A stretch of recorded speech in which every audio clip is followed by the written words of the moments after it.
To begin with, what I have learned as a translator over the years, a major problem that bedevils a translator is the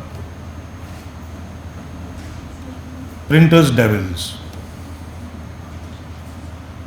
Quite often you will find a text which has been so poorly printed that even the poet has forgotten what he wrote. It happened, you see, with me twice when I was translating the famous Punjabi poet Dil and then Pash. We had about two versions, one published by the Memorial Trust of Pash, another by a private publisher. And the same goes for the publishers of Lal Singh Dil. The two versions varied between themselves, and nobody was able to tell us which was the correct one, because both are incorrect. Now imagine what happened in one case, and finally one of my students was able to help me, because many of my students live in villages or they come from villages, have now moved to the towns. There is a phrase I think you will all be aware of. When you keep a buffalo, the buffalo also has a nose ring. So it is the nose ring of the buffalo. But in printing, what had happened was the word would have been "मैं buffalo," the its, "मैं the of the buffalo," nathni. In Punjabi it is nath. So what happened, instead of writing "मैं the nath," buffalo's nose ring, it was Mendi nath. Mendi is henna. I imagine nobody from the poet's family also remembered what should be there. Until one of my students, he chanced upon this discovery. He said, "Sir, I think there is simply a slipping from one letter of the next word to the previous word." And it resolved the problem. In another, there were 3 lines at the end of a poem of Dil. I reached out to his best friend, who was also once upon a time his publisher in London, and he said, "I don't know, but I can guess." So I translated the guess with a note in my translation that this is based on a guess, because the poet is dead. So this is the first problem. That means a translator has to often do what we call in journalism fact checking. Fact checking is something that is not known in India, because most journalists don't believe in fact checking. So much so, I have a friend, who was a journalist with a Punjabi newspaper for a good 20 years. Imagine one day he files a story and it is published in the newspaper. He said, in so and so village, falcons were made to fight with sparrows, and a sparrow defeated a falcon. And the news was carried. Until people started calling the editor and saying, "What is this?" He said, "I didn't see this." And then he issued a show cause notice. And I asked my friend, I said, "How do you do it?" He said, "I keep a bag in which I keep imagined stories. When my editor tells me we have to fill up a space, I produce an imagined story and it is published." But for a translator, you see, there is always a risk. You cannot imagine stories because you have a given text. So remember, fact checking is important. It is so important that years after you have translated, you will discover a fact that you missed seeing earlier, in spite of all the close reading. That is the reason, if you return to your translation and read it against the original after a long time, sometimes the day the book comes out, you will say, "I made an error here." It is usual, you see. It is human and you should expect it. Then, a very good idea I have found useful is, you read the original, you translate it, then you forget the original. I mean, your translation becomes your source. You work on it as if it is independent. Why? As long as the original is there before you, because of the language disparity, you will never be able to produce a seamless, organic text in translation. Because that will keep troubling you. Forget it. work on your translation as if it is original, and produce as many drafts as you can. And before sending it for publishing, compare it with the original. Then you will see how much music has matured, expression has matured. Then what you call phrasing and idiomatic writing has matured. And then if there is a gap, you can address it. Right?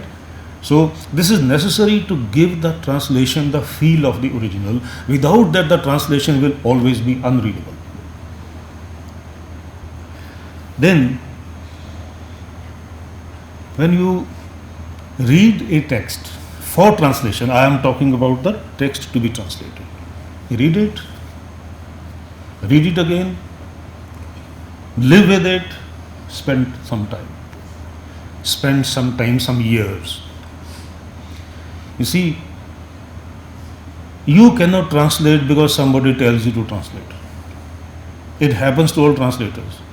I remember Sahitya Academy once asked me, we are sending you a project, these are the stories, translate them. I said, sorry, I will not do it. Why? The reason is, these are not the stories I selected.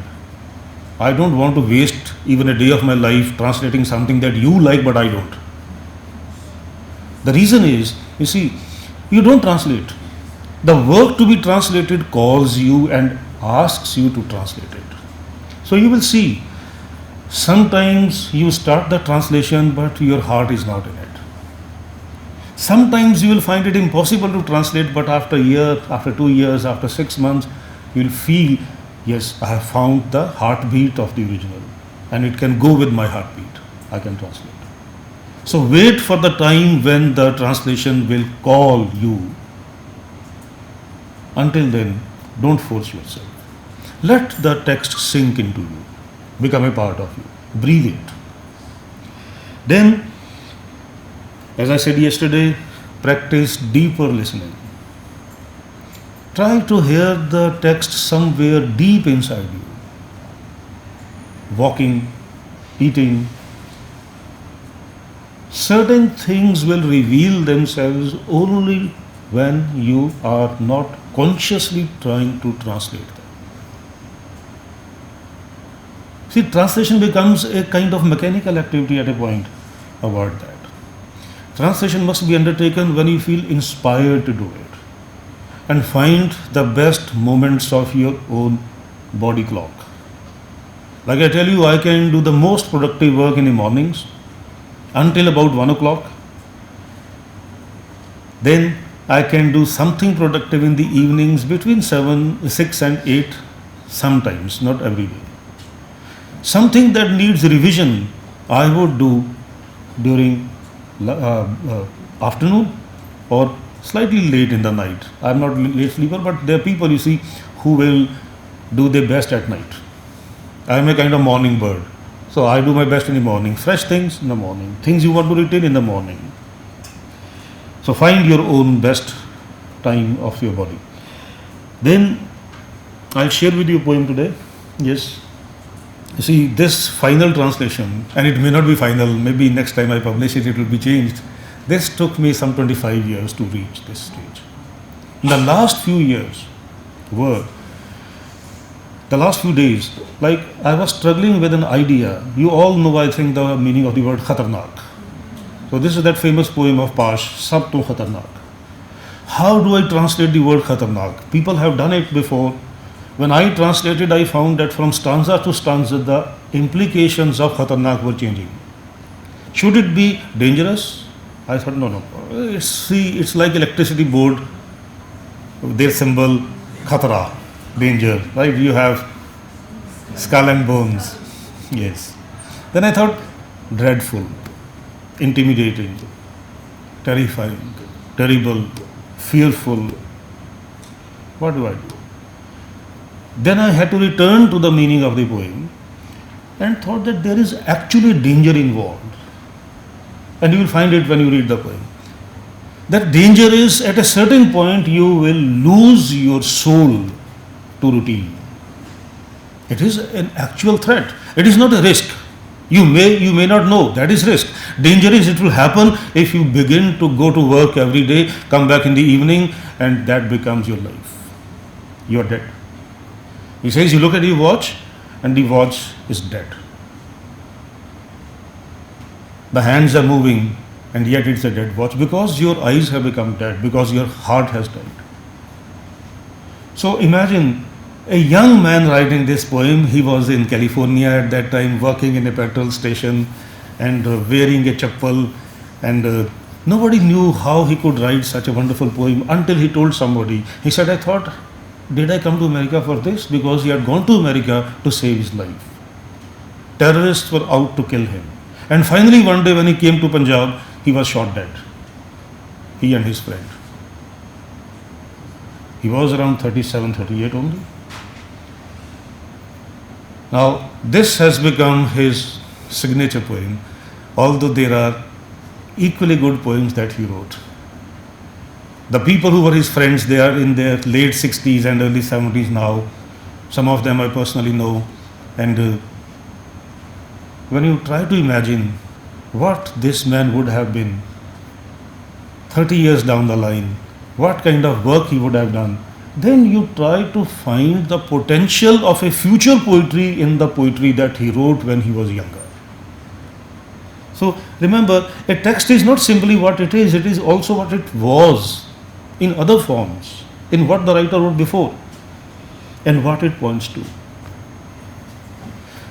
Every language has its limits. The German poet Rilke at a certain point abandoned writing in German. He said, German has exhausted all its potential for me. He started writing in French.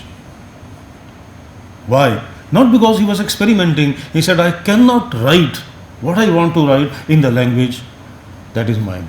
I'll choose a different language. So, this is, you see, a difficult poem for me because, one, I had to return to a very simple word, and this decision came the day before I sent the book with a final green signal for printing. That we'll use the word dangerous, nothing else. The other word sounded very nice. Somebody has written ominous. Ominous is a very ominous word for dangerous. Right? Because omens indicate what might happen, not what will actually happen, definitively happen. No. So, two, the poem evokes a certain kind of dread, a haunting terror. And that is the time when in Punjab, people are sleeping on the rooftop.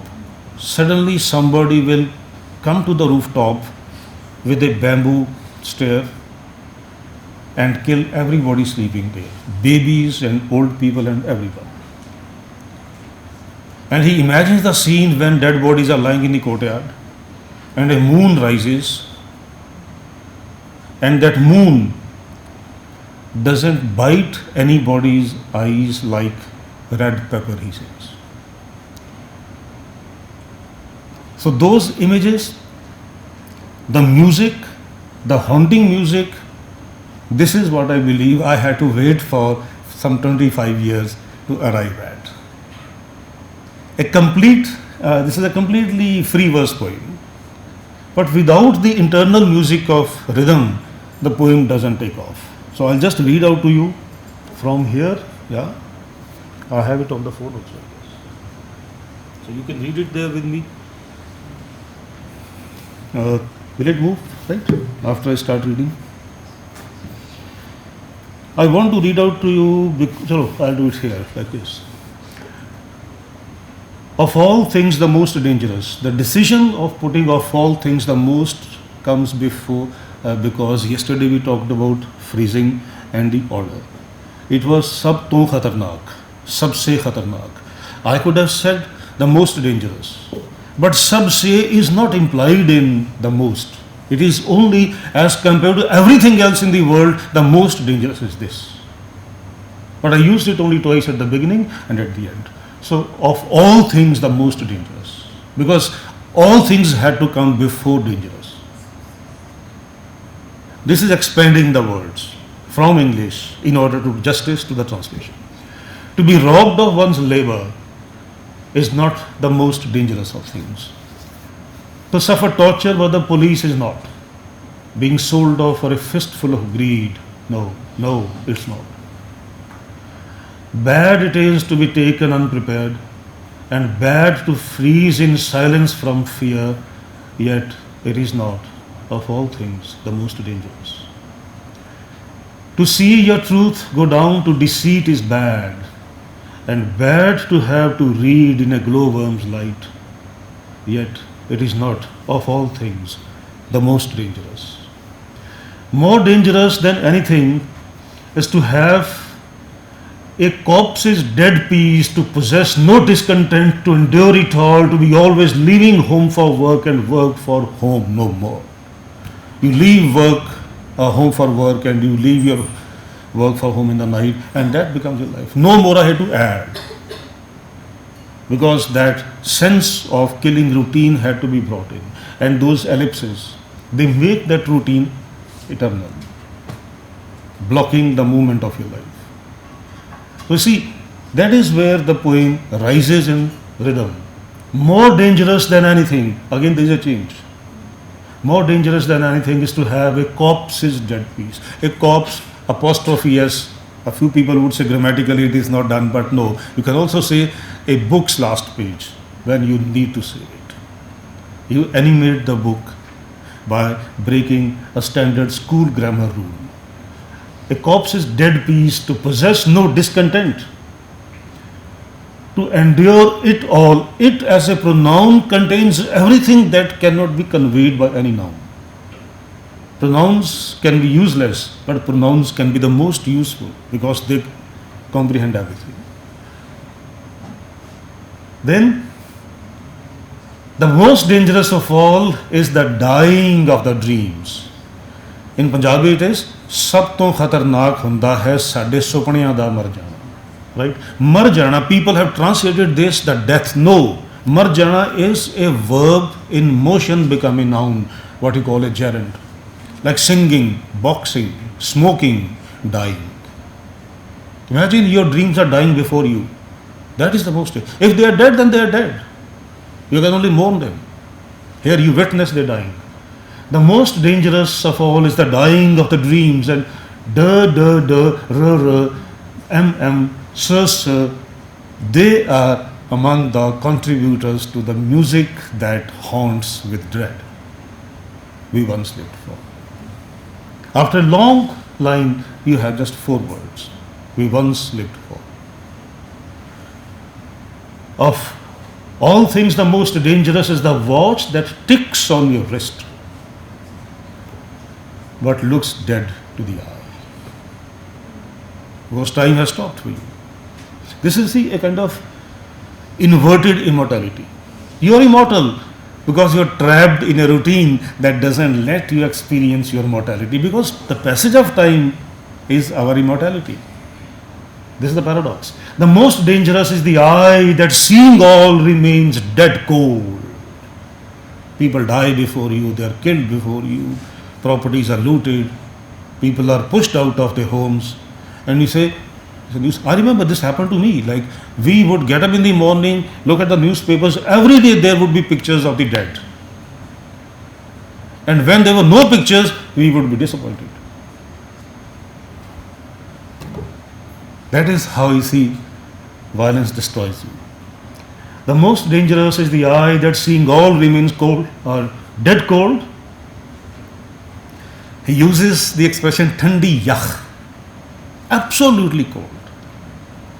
So I had to add dead cold, because that dead is absolutely. That forgets to kiss the world and clings to blindness steaming up from things. You can see blindness rising from things. You don't see things. It is as if the things themselves have gone blind before your eyes. The eye that drinks the ordinary everyday scene.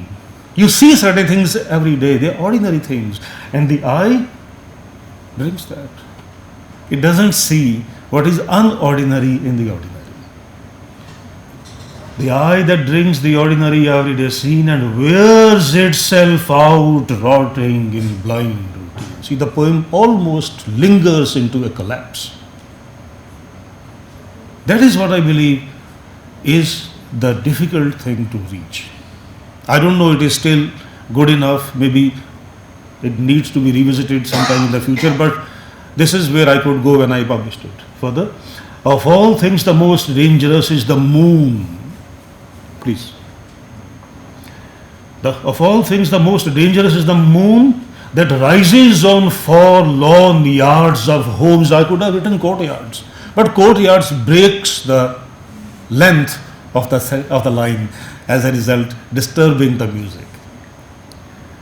That rises on forlorn yards of homes after each massacre, but does not sting your eyes like handfuls of pepper thrown. Thrown I have to add, because in English the expression doesn't go like she was pointing out yesterday of pani as rain. You have to add something.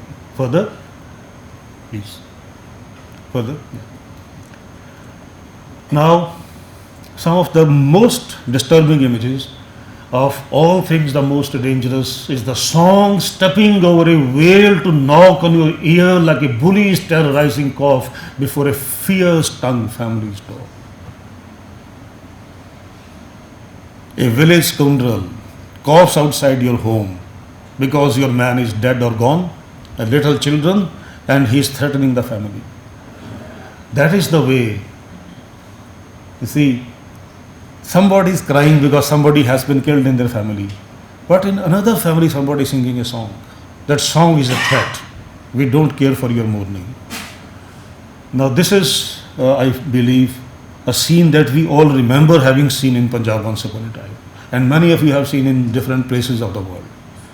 Of greater danger than anything is the night that falls on skies of living souls when owls screech, jackals howl, and darkness forever falls on doors forever shut. I could not bear to put a comma anywhere in the poem, because the comma would have divided the experience unnecessarily. I have not used any capitalization in the entire book because, again, in Punjabi, as in Hindi also, and in many Indian languages, there is no capitalization. English strangely creates a hierarchy between the capitals and the non-capitals. So the result is your focus is unnecessarily divided between higher and lower. The most dangerous is the side. Now this is of your moral death. The most dangerous is the side in which I had put the direction earlier. For years I kept that word direction for the east. The most dangerous is the side in which the soul's sun goes down, leaving a shard of dead sunshine lodged in your body's east. Now, this is a kind of image that is untranslatable. And I know if you compare it with the original, you'll find some different resonances. But it is as true to the original as I could make it. Because I had to bring out that possibility of the sun that rises on your soul every day, having died and being buried in your own body forever. So it will not rise because you carry your own death in your own body. Because you're morally dead. You don't speak. To be robbed of one's labor, and it brings back to the beginning everything, the most dangerous of all things to suffer. That's it. Right now, thank you so much. You see, what I want to say here is, as translators, please keep a journal. Keep a journal. Write down your experiences, your impressions, your readings, your challenges in your journal. If not every day, as often as possible. You can keep a journal in your phone also. Transcribe that into your notebook. Because remember, writing longhand is always better than typing. And it's a discovery I made after a very long time. I was one of the earliest converts to computers. I started using, you see, even making those HTML documents, etc. during 90s. But for the last about 10 years, I write everything longhand. One, there is a certain match between your mind and your fingers and your eyes. After your body writes. Two, once you have written it there, You can look at the page and the page will tell you where it needs correction or improvement. And once you begin to type from there, the first editing has started. So there is a strange, painful kind of alienation from language that computers, that typing induce. So try and return to notebooks and you will see the difference. A lot of smoothness will automatically follow once you shift. 2. Try to devise your own sutras, sort of aphorisms on translation, on reading, on writing on your own. Because the last book I published earlier this year, that is about that carries a chapter on translation, just some sutras. Sutra is a very brief way of stating a whole idea. Once you can put your ideas in the form of the shortest possible expression, you will carry that idea with you longer than whole passages can be carried. And because it's a very short expression, it has so much more potential to be unpacked by yourself and by your reader. Practice that. That is also practice in compactness and elaboration. So that is the first part. We move to the second now, and this is what I have derived from my reading of some of the finest thinkers on Indian poetics. Vishwanath, then you have Vaman, you have Kuntak, you have Bharat Muni, etc. etc. Right? Bhama is there. So this is just based on that. I will not use those words that they use in Sanskrit. I will just give you the list of the words that you need to keep in mind as translators, because translators are before anything else writers, because you write a translation. Okay, so it's not everything they say about writing, but it's something that I found is useful for any translator. It's a list that you can always cross check with after you have translated something. The first is, like writing, translation should not have too many words. The more words there are, the less confidence you have in the reader, and the more you are likely to stray from the territory of meaning. So never too many words and never fewer than necessary words. Identifying that point where you have just the right number of words is the test of your maturity as a translator. Then a big risk is ill-placed words. Pick up any of the best newspapers, magazines, periodicals, research journals of India. I can give you, I promise, at least 100 errors in the first 30 minutes of reading. Why? Because people don't think twice before placing a word somewhere. You think so many times before putting a spoon on the table. But why not a word on a page? Ill-placed words are a no-no. Next, don't use in translation a general word for a specific word. If there is a particular kind of tree, mention the name of the tree. If it is translatable, translate. If it is not, use the original. See, very famously, Nabokov translated Unigin of Pushkin, a Russian masterpiece. And there comes a point where he has to translate the horse carriage of St. Petersburg in Pushkin style. He ended up writing 2.5 pages on the horse carriage only. Why? He said, I cannot simply say horse carriage, because in America, horse carriage doesn't mean the horse carriage you had in St. Petersburg. So I have to explain it. So it is said that when Nabokov translates, he builds mountains of footnotes for the translation, because that is the purpose. There is a translation of a Punjabi novel into English, published by Sahitya Academy. And a well-known expression in Indian languages is the set of 3 trees, neem and people and bargat, right?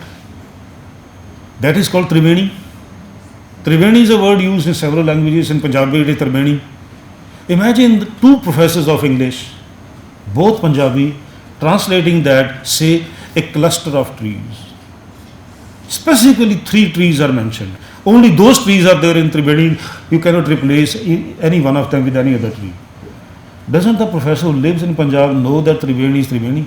He says, cluster of trees. I asked them, there was a conference like this only, and I said, my guess is that when you translate from an Indian language into English, you believe that he will be a fool who reads from India your translation. I am that fool.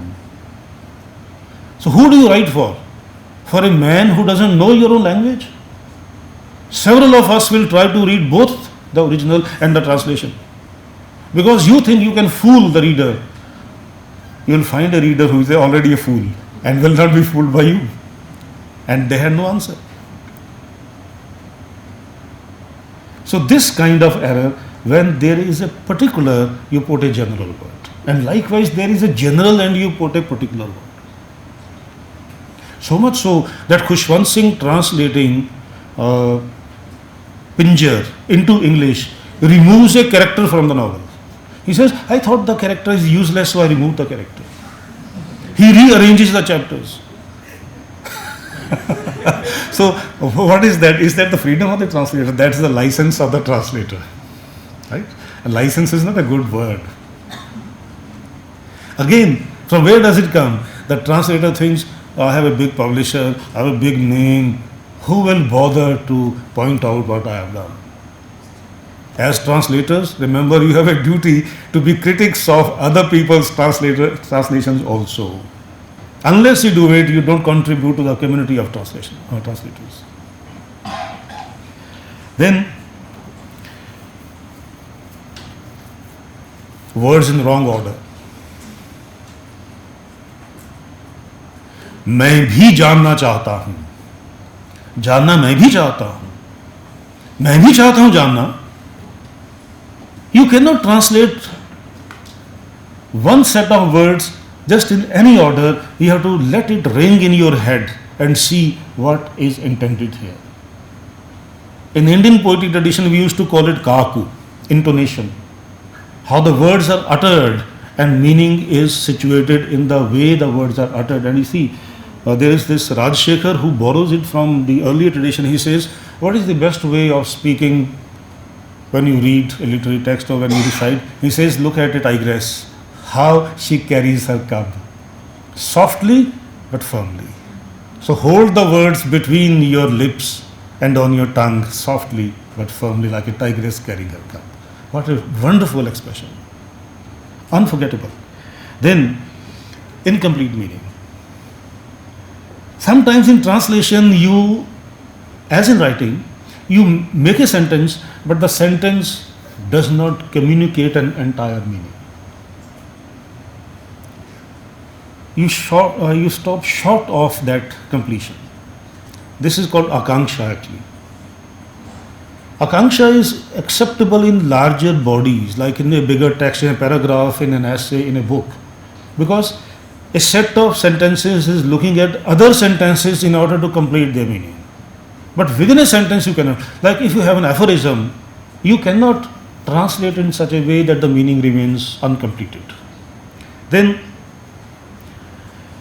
every sentence is supposed to have a kind of keystone word around which the arc is supported. If the words are not placed in the right order, that balance will be missing and that support will disappear. So see around which word or phrase your entire sentence is supported. If it is not, put it at the right place. Then don't use any word that is purposeless. And the most difficult here is the choice of the article the. Nowadays you would have seen that the article the is dropped by many writers, but dropped very sensibly. You should know where to drop it, where not. Because the in some places will not allow the noun to take its full power. But it cannot be like you begin to drop it everywhere. No, you cannot. The same goes for but the is more difficult to handle there. Right? So unnecessary words, even adverbs, most writers are, in the academy particularly, fond of writing unnecessary adverbs. The first to go in your revision should be adverbs. I saw a very big elephant. Simply say I saw a big elephant. Big is big enough. It doesn't need very. It needs very if you can say, well, the elephant was 375 feet tall. Because you see, people for everything will say, oh, it's awesome. That awesome has become awful, really. Okay? Then, don't use words which have a doubtful meaning for yourself or for your reader. And the best way is to revisit the words that we daily use. Because words of daily use will acquire shifts of meaning that we would not notice over the last 4-5 years. Good words become bad, bad become good. Then words you routinely, like I have heard my colleagues, younger colleagues use the word majorly. I really hate it. I use the word, if you noticed, unordinary. I don't know you have heard it before or not. Why not? Which means you have not worked on language. Right? There is unordinary. There is purposeless, there is also purpose-free. And the two are not the same. So, study the words that are the commonest to use and see the entire register of their usage, so that you can find the right choice and put it in the right way, and if necessary, twist it in the right way to communicate your meaning. Words are things that are never learnt adequately. I don't know, I should feel ashamed or I should feel happy, but let me tell you, I feel guilty when I don't open a thesaurus or a dictionary, or I'm reading something and I've noted some words that I have seen for the first time and I don't open the dictionary. I try to spend 1 hour, and that in the morning when I'm freshest, reading words.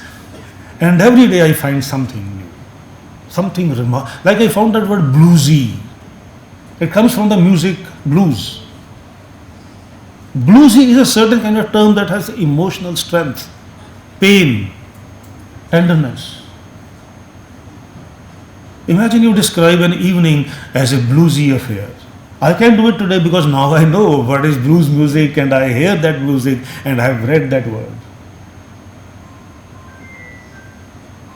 I was reading a young woman writing about her father. She says he had a soul-shaped, heart-deep pride in his family. Soul-shaped, heart-deep pride in his family. The words don't exist in any dictionary. She invented the words because her father's sense of pride, no word existed in that dictionary. You can do it. So if you immerse yourself in ordinary language, you will know that you can also contribute something new to the words. Then it often happens that we use a word which has a contrary meaning. Like you see, wilderness has two meanings. Wilderness can be where there is an excessive growth. Wilderness can be where there is nothing growing. So does your translation, does your writing suggest exactly what you want to suggest? Unravel, revel. Revel is also unravel. But the way you use it should clarify on its own that revel is being used in the sense of unpetaling, unfolding a text or a word. Then quite often you use an incorrect word because of incorrect reading of the original. Your first reading tells you this is the meaning, but it may not be the meaning. So it's always good to have people read your translation or the original to you instead of you reading it. I carried out a very nice experiment, and I actually dedicated my book on Pasha and Dil, from which this translation comes, to my students with all their names.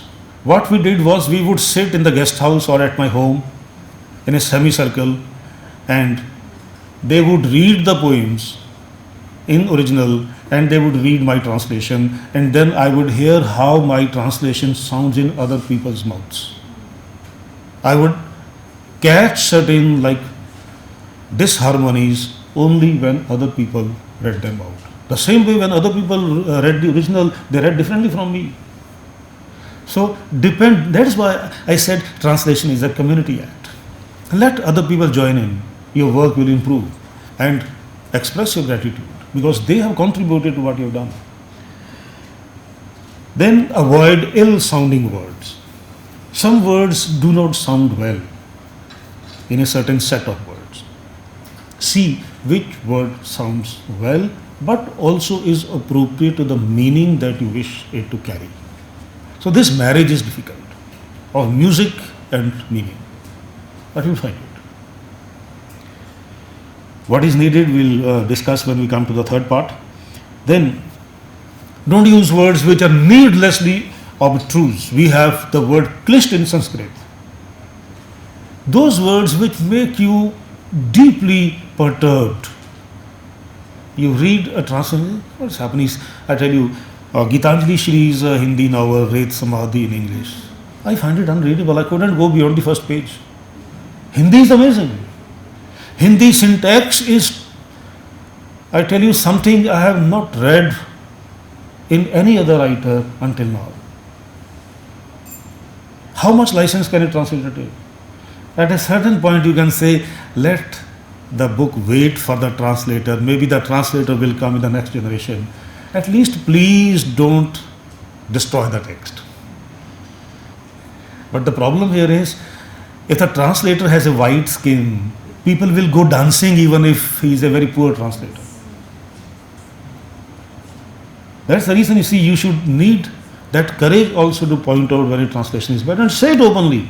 I tell you, once I read a translation from Hindi to English by a very well-known Indian poet who writes in English and who works on Hindi also, an old man. I'll not name him. Now what he did was he was translating a poem of Manglesh Dabral from Hindi. Now in that poem, in the last stanza, there was a cycle standing outside a house. The translator took away the cycle. So in the translation, the cycle doesn't exist. Strange. Can you do that, by the way? No? Then, one problem with those who do not devote themselves to the study of languages, they imagine meanings and they plant imagined meanings in their writing and translation. This is common in scholars. Scholars will imagine a meaning and if somebody says, what do you mean? See, this is what I meant. You don't get it. You say, I don't get it because nobody gets it if it's written like this. He says, no, but I meant this. You are not writing for yourself only. There is a certain community of readers who understand a word to mean something particular. Hence, check all usage against a reliable source. If you are translating into English, Founders is still a very good guide to usage. New York Times has published its own style guide. So you match several. There's a lovely book on editing and translation by Amitabh Kumar, the novelist. Very interesting, and it begins with a photocopy printed at the start of the book, a judgment by the Supreme Court. He says, the judiciary writes some of the ugliest sentences in English. And this is the example. And you can see, in fact, you can go to the court and you can read the judgments. Some of the most badly written sentences are written by judges and spoken by lawyers. The second are the journalists. The third are the scholars. And the fourth, the best are the ordinary people. So there you need to be ordinary. Then don't use those rare archaic words which do not have any reason to be used. But there are sometimes reasons to use. You might have seen that advertisement of Raymond suits. They used to be the complete gentleman. If I were to write that copy, I tell you I would write COMPLEAT. Because for that man of aristocratic gentlemanliness, the actual word in English has always been complete with LEAT, not LETE. A lecture is complete, a gentleman is complete with LEAT only. But the copywriter doesn't know. So archaic words can be used provided they are suitable. Otherwise, no. Rare words, no. Because a translator is communicating. Then street vocabulary, no. Unless you are translating a street speech or a conversation. So it's like in a formal occasion, you don't say, hi, guys and gals. No. It's a formal occasion. Recently, I asked a research scholar to go back and rewrite his application because he wrote to the head, ma'am. I said it is madam. Even if you don't say madam, you find duh very hard. But madam can be very harsh. So please don't say, I ma'am. No. A certain formality, ceremony, W.B. Yeats used to call it ceremony. There is a grace in ceremony. Then, a general guide is what you call in Sanskrit poetics, auchitya. What is the most appropriate at a certain place? Sometimes there's nothing. Now, how would you translate this? In King Lear, these words occur. This word occurs 5 times. Never, never, never, never, never. Terrible. You have Hamlet's, to be or not to be, that untranslatable. Give it to Google and Google will make a funny mess of it. To be or not to be, that is the question. Untranslatable because to be is a verb as well as a noun. होना नहीं होना भी नहीं है. जीऊं मर जाऊं ये भी है. There's so many implications in just be. It doesn't say being or not being. Try to make being or not being, that is the question. Say, the question is whether I should live or die. No, to be or not to be, that is the question. At a certain point, Hamlet smells the morning air, smells the morning air.